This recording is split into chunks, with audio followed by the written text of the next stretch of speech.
Well, the main goal of the West is to try and put in place enough deterrence so that Putin doesn't feel emboldened to march into Ukraine. So I think they're going to be laying out both some of the possible sanctions which might take place, their commitment to Ukrainian territorial integrity, and also I think making clear that if there is an escalation there, that the US will then have to step up its presence in Europe, which is not something which Russia has been very keen on. And that was definitely what happened after the annexation of Crimea.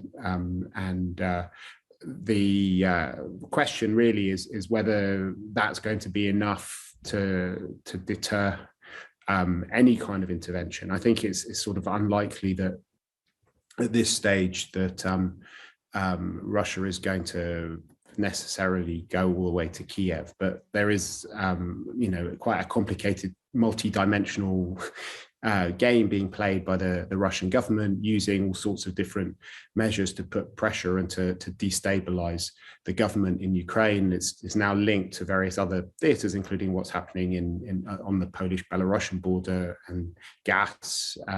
It's a sort of multi-dimensional chess game that's being played. Well, Mark, bearing all of that in mind, it's certainly a fool's game to try to understand what is motivating President Putin. But what would you say his end goal is?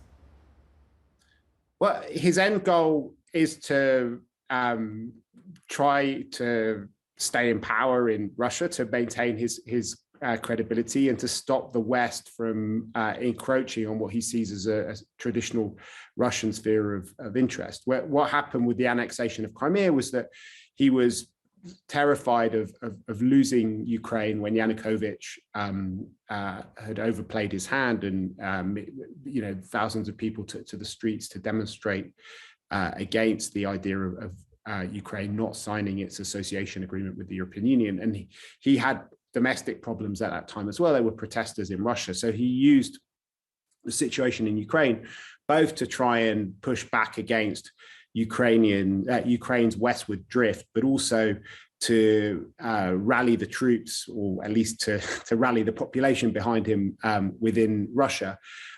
You don't have the same sort of crisis situation at the moment, either in Russia or in Ukraine. But what happened then was a Pyrrhic victory, in that they did manage to take hold of Crimea and plunge the Donbass into a state of perpetual unrest and crisis, and have. But what they've done is they've made Ukrainians much more concerned to be independent and to look much more to the West. So it's been a sort of paradoxical effect, and they've been struggling since then to get a grip on Ukrainian politics, to defend their business interests, and to stop Ukraine from building close links with the West.